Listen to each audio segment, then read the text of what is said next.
News. ग्रामीण भागात शेतकऱ्यांना वीज मंडळाचा मानसिक त्रास, खरडगाव वासियांचे महावितरणला निवेदन, कार्यालयाला कुलूप ठोकण्याचा इशारा। नेल तालुक्यातील ग्रामीण भागात शेतकऱ्यांना वीज वितरण विभागाचा मानसिक त्रास होत असून वारंवार वीज पुरवठा खंडित होत असल्याने हा प्रकार थांबावा, अन्यथा महावितरण कार्यालयाला कुलूप ठोकू असे निवेदन खरडगाव येथील शेतकऱ्यांनी महावितरण कार्यालयात दिले आहे।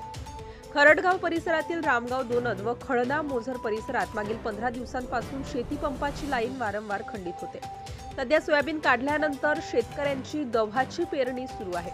सोबतच चना व तूर या पिकाला सुद्धा पाण्याची गरज आहे।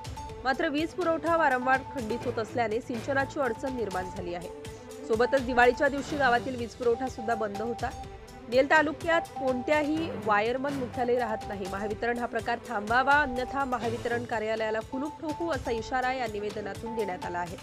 यावेळी गोपाल तंबाके, सुशांत गुल्हाणे, प्रवीण गुल्हाणे, दिनेश काकाटे, राजेंद्र मोहोळ, बंडूपंत भुराणे, आकाश राऊत, बंडू जोगे, अमोल टाके, निलेश शिरभाते, रवींद्र करडे, गौरव काकडे, वृषभ बलखडे, गजानन बलखंडे, गोकुळ राऊत, सागर कापडे, दिवाकर गुल्हाणे, अक्षय भुराणे, गौतम सहारे, चेतन करडे, अमोल शिरभाते इत्यादींची उपस्थिती होती। प्रतिनिधी निलेश वंजारी। गोपाल मधुकरराव तंबाके आम्ही सर्व कास्तकार नेर आपल्या खरडगाव रामगाव दोनद मधले आम्ही सर्वजण लाईन बद्दल निवेदन द्यासाठी इथं महावितरण कंपनीमध्ये आलो होतो। गेल्या 8 दिवसापासून आमच्या इथं लाईन नाही आहे शेतीपंपाची।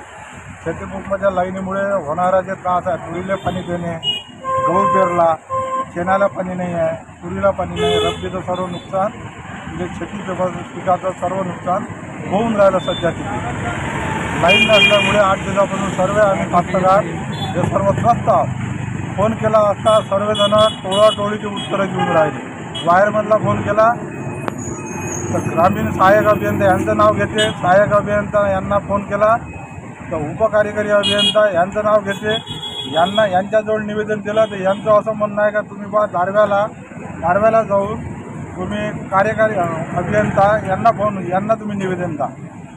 त्याच्यानंतर आम्ही मुख्य अभियंता यवतमाळ यांनासुद्धा आम्ही निवेदन दिलं। हे सर्व 8 दिवसापासून पूर्ण शेतीपंपाचं शेतकऱ्याचं लाईनमुळे सर्व नुकसान होऊन राहिलं। Subscribe now and press the bell icon. Never miss an update.